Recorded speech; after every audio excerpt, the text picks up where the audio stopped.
دختر لبخند تلخی زد و گفت چی بگم ماما؟ راست میگه. همه نگاه ها برگشت سمتش. راست میگه.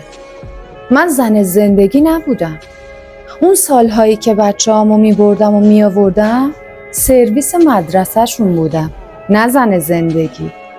اون سالهایی که پا به پای بچه ها درس میخوندم معلم خصوصیشون بودم، نه زن زندگی. اون سالهایی که خونه رو تمیز میکردم کارگر اون خونه بودم، نه زن زندگی. تمام اون سالهایی که غذا میپختم آشپز اون خونه بودم، نه زن زندگی.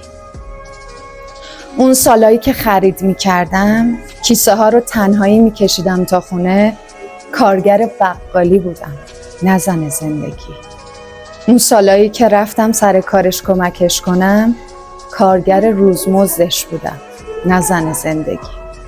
من زن زندگی نبودم، چون زن زندگی از نظر اون کسی که دست به سیاه و سفید نزنه و فقط به خودش برسه و خوشگل بمونه.